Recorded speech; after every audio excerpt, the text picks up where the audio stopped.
Usapan din natin ngayon, eto mga kababayan, mukhang nagkakainitan ngayon at talagang sumabog na ang dibdib mga kababayan nitong si Abby Binay dito kay Congressman Toby Chanco. Mga ka-GPnatics, ngayon po ay sikat na sikat at pinag-uusapan sa social media ang nangyaring midterm election mga kababayan dahil nga po sa pagkakatalo nitong si Abby Binay dahil ang tulong daw para sa kanya ng alyansa mga kababayan mukhang hindi napunta at nakarating kay Abby, mukhang binulsa ni Toby. Aba, mayroong kumita ng malaki Kaya siguro mga kababayan, hindi na mapigilan ni Abby Binay na magsalita ngayon. Ito po mga ka-GPnatics, ang balita hinggil sa bagay na yan. Ayan, dadaanan ko lang naman to, saglit lang talaga to Sabi rito mga kababayan, ng post ng Philippine Morning News, umikot ngayon sa loob ng Kongreso ang bulong-bulungan tungkol sa lumalalang tampo ni dating Makati Mayor Abby Binay kay nabotas Congressman Toby Chanco matapos ang 2025 midterm elections.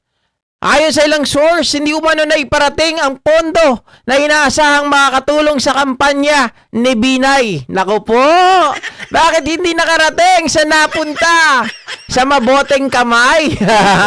Sa maboteng bulsa? Paldo si Toby Chanco. Na sinabing dumaan kay Chanco bilang campaign manager ng alyansa para sa Bagong Pilipinas na inendorso ni Pangulong Bongbong Marcos. Dahil dito, lumakas ang espekulasyon na naapektuhan ng kanyang laban sa halalan. Oo nga naman, mga kababayan. Kung tutusin, kung totoo ito at naiparating ang pondo ni Abby Binay, mga ka-GPnatics, sa malamang ay maaring manalo itong si Abby Binay at may matanggal dyan. Mukhang pwede kang matanggal si Aimee, di ba? Kasi siya yung parang pandosi ata si Aimee, di ko na matandaan. Pero nandun sila sa bottom, di ba? Si Aimee Marcos, mga ka-GPnatics. At marami pang kapalpakan na ginawa itong si Toby. Yung kita nyo sa Mindanao, mga ka-GPnatics, siya ang campaign manager pero hindi niya ginawa ng paraan. Nanisi pa ng iba. Sabi dito, matatandaan na si Chanco rin na naging campaign manager at Secretary General ng United Nationalist Alliance noong 2016 elections kung saan tumakbong Pangulo ang ama ni Binay na si dating Vice President Jejomar Binay. Parang intention talaga na hindi makapasok ang mga Binay intention talaga na mga kababayan hindi makaupo, mabigyan ng seat ang mga Binay sa Senado sa ginawa nito ni Toby Chanco.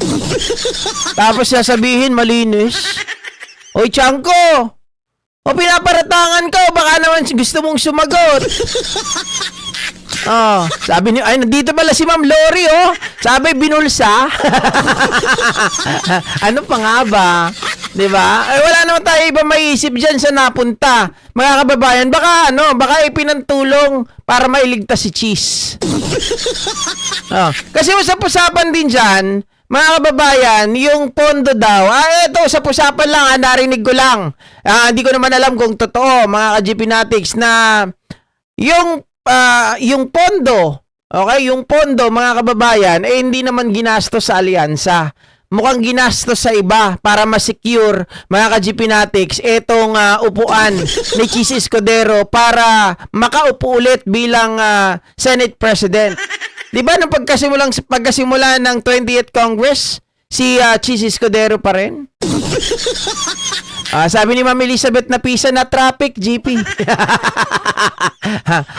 Baka naman Abby, baka naman ang ginawa ni Toby Chanco, hiniram muna para pangpagawa ng mga sa nasasakupan ni Toby Chanco.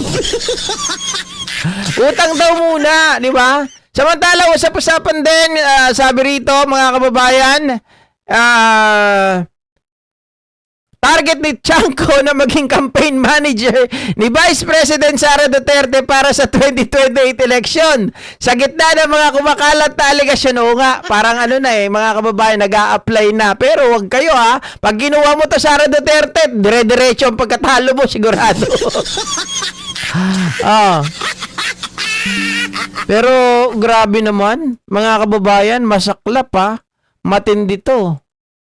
Titingnan pa natin kung anong sagot dito ni Toby Chanco sa mga susunod. Kasi, si Toby Chanco, maraming mga pinaparatangan, di ba? Wala naman maipakitang ebidensya, kahit na etong si Jude Asidre, nagagalit na sa kanya Sabi ni Jude Asidre, kung may ebidensya ka, tumakbo ka sa korte, kasuhan mo kami. Hindi yung puro kadakdak, wala ka naman maipakitang ebidensya. Puro ka bintang. Wala ka naman maipakita sa tao. Ngayon, mga kababayan, siya ngayon ang inaakusahan. Nasaan na ang pera ni Abby Binay? Nasaan na ang tulong na pondo? Saan napunta? Binulsa. Pati pondo na traffic. Kaya nga ako, di ba tanong nyo, bakit kaya kinuha ni Pangulong Bongbong Marcos na campaign manager yan, si Toby Chanco? Yan kasi ang katanungan dyan mga ka-GPnatics Sino kaya yung tawag dito? Sino kaya yung bumack up kay Toby Chanco para maging campaign manager at para piliin siya?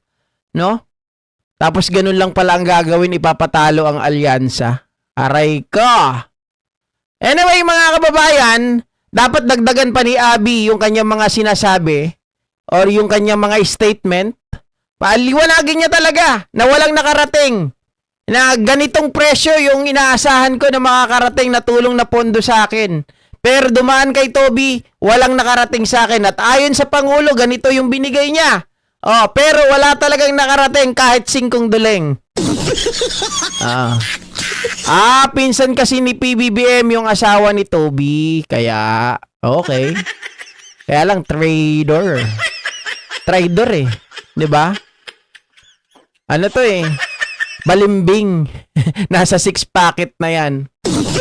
Etong uri ni Toby Chanco, mga kababayan, ito yung political butterfly. Kung sino yung nasa pwesto, mga kababayan, nandoon nakakapit parang tuko.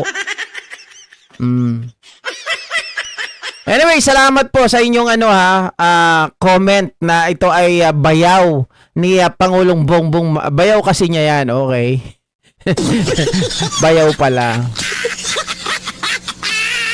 Okay, so magkita-kita ulit tayo mga kababayan bukas. At syempre, thank you ulit sa lahat ng mga patuloy na sumusuporta, sa lahat ng mga laging nagla-like dito, laging nagko-comment, laging nag-share mga kababayan. Diyan sa mga members natin, thank you so much.